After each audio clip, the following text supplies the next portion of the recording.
All right, Kevin. First of all, thanks for welcoming us to Austin, Texas. Being from someone who actually went away for college, also, and a lot of people say it's just a year, but it's such an important time in your life. There were other schools, there were other places calling. Was it a visit here that really changed your mind? Outside of basketball. Yeah. Yeah, when I came down here right after graduation, actually, so it was like no one really here. And I took a ride around campus and with Coach Barnes. And I hung out with LaMarcus Aldridge for a couple minutes. And, and I was able to see, what this was all about, this program was all about. Coach Barnes and their staff recruited me for 2 years. And I promised them a visit. So when I came down, I was expecting I was going to come here for 2 days and I was going to go home and commit to North Carolina. So, but when I came down here, this is Texas. Like, my family can't drive down here. I can just be who I can just like figure this whole thing out on my own. And I was excited about that. And it gave me an opportunity to go out there and be the leader at such a young age as well. I couldn't pass that up. So I made a great decision. Yeah, and plus the town is weird, and they embrace their weirdness. Yeah. And I think that you're not born in Austin, but I think a part of you was. I've been here two days now, and I'm like, yeah, this seems like the place that Kevin Durant is comfortable in. Can you talk to us about how quickly you adapted to that, or quickly embraced that? I like what you said. I was born into this. I grew up here. Even though it was 9 months, Right. I grew up in this city. I learned how to drive. Roy Olavi, who's our coach in Oklahoma City, I played with him 3 years in OKC. He went here, made it to the Final Four 4 years before I got here. He taught me how to drive here. You know what I'm saying? Like, all that stuff, those little moments that you usually go through in your hometown, I went through here. I went to high school, I graduated with 16 students. And like I said earlier, I came here and I seen 16 new people every day. So for your mind to just know that this is out here, from coming from this side, from Maryland to this, I was just like, oh, I'm living now. Yeah. And I just kind of grew from there. And I feel like this place was the place that kind of opened my eyes up to a lot of different things. That's ridiculous, and at the same time, very unfair that you learn how to drive and win National Player of the Year in pretty much like a 3-month span. It's crazy. Not even 3 months. It's probably like a month, man. No, don't say that. I got to play the Don't year. say that. I learned how to drive. I don't know. You can actually. You taught me how to drive out here. Everything for the first time I felt like happened here. And you've come so far now. Obviously, as a basketball player, as a man, and even far-reaching across the globe. I flew 22 hours, to meet you out here.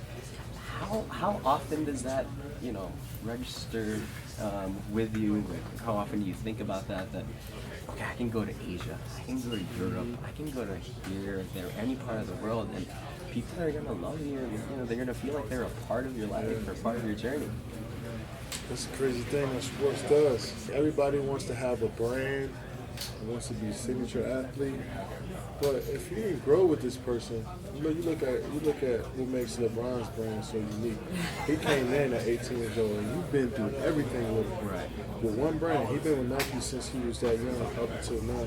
So you feel like you've grown with him, and through his brand. Kobe Bryant's a little different. He was he's with Adidas. He was, then came to Nike. Kyrie Irving, it's a little different. His first few years he didn't have a signature shoe.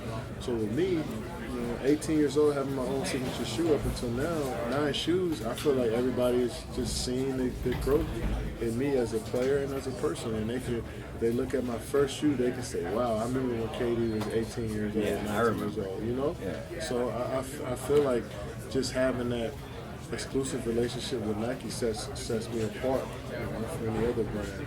I have a 19-year-old brother who a lot of the times acts like he's 8. And those times usually concern you. The last 2 times he's admitted to me that he cried was recently when you guys got booted out of the playoffs, and when it was your birthday, and he tweeted you, and then he's like, Katie didn't like my tweet.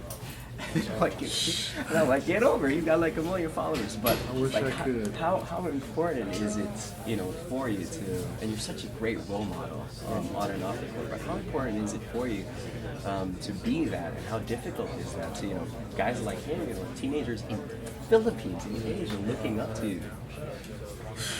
Yeah, it's motivational to know that you got the impact, but it kind of hurts. Just a small piece of me hurts knowing I can't touch every single person. Just like your brother, I can't go back and make him feel better in that moment. And I wish I could, but we're human at the end of the day. We don't know.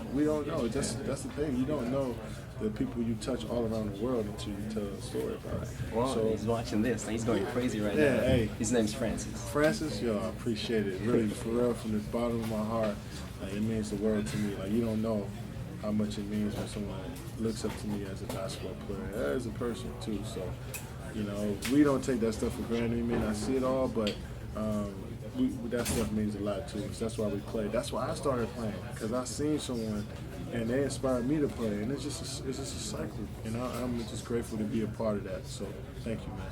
Now, I was talking to Leo earlier about the sneaker and asking him how it is that you guys always come up with a great performing shoe, and at the same time, even like from the fours, like what I'm wearing right now, something that someone can wear out, and feel like they're looking fresh in. And it's more than just a basketball sneaker. Can you talk about that, at the same time how you always, I feel like you really go out of your way to prove that you're more than just a basketball player? Taking photos at the Super Bowl, for example? Yeah, I mean,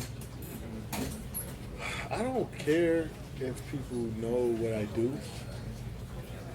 I'm not doing it I'm doing it mainly for my enjoyment. Like, if somebody sees that I'm taking pictures, then cool. If they don't, then I don't have to say anything. But people to recognize that they see something different in me, I can appreciate that. Because I was a basketball player, and that's what I am to the core. But I got other interests as well. But basketball is the #1 priority for sure. But I got other interests, and it's not about you seeing them or me broadcasting. It's about me just doing it. And if it shows, then that's cool. But if it doesn't, then that's cool with me too. So, but basketball centers my life. It's everything. That's why I strive to get better at every single day. It's not exactly who I am entirely as a person, but it's just what I do and what I love to get better at. So that's always going to be my first love. I got passion in music, photography, art, all types of stuff I'm still trying to learn. You're not as good at all those things as you are at basketball, right? I wish I was. Because that would just be unfair. That I would wish piss I me would. off. But that's one thing that I got confidence in. Like, I work so hard at basketball, I feel like that's why I got more interest. Because if I put so much work in basketball, if I put that same type of drive and effort into something else that I love, I can be elite just like I am now. So that's what's opening me up to a lot of different things, knowing that I put the work in to become this. And if I put that same effort in, I can do the same thing. Don't try hosting and writing yet, because I like my job. Don't take it. Don't take it from me yet. I might have to get into that now, man. You never know. Easy. I like my job. Okay, now earlier we were talking about Manila, and the last time you guys went out there to play, you mentioned getting ready for the Olympics. We're hosting one of the pocket tournaments and Olympic qualifiers there. Oh, you guys are. In a couple weeks, and we're trying to make it to the Olympics. Can you remember what it was like playing for Filipino fans? Remember what it was like playing against the Filipino players? Yeah, it was an experience, man. I really felt like a part of the Beatles when we were riding through, going to the games. It was like everybody was coming out of their homes. Everybody was on the streets greeting us and just so excited for us. And I was just like, man. And I'm not even established yet. I'm just like, I've been to All-Star games once or twice, and like I'm still trying to figure out who I am. And at this time, and then everybody was like, KD this, KD that. We love you. I was like, man, I didn't even think I had this much love outside of where I'm from. So, fans are so passionate there. I would love to see you guys make the Olympics, tournament and be there in Rio. It'd be so much fun just to see that fan base there. I know you got a few American players on there as well. Right. Andre Blatchford. Andre Blatchford, Trying to friend get of Jordan mine. Clarkson on. Yeah, so you get those guys, you guys will be in great shape. So I love Manila though. It was just, as far as basketball is concerned, and the level of love we got there is second to none. You should come back. I should. My bed's not 7 foot, but I mean. I could figure something out. Yeah. You know what I'm saying? I can find somewhere to play, Yeah. somewhere to stay. So as long as they got a court there, I'm sure they do. I'm good. That's okay. That's the one thing I wanna leave with. Leo was telling me earlier. Leo said that you once told him early on in the design process that you wanted a shoe that if you were walking around the city, you could just see a court and be like, all right, wait, I want to go play. How strong is that desire?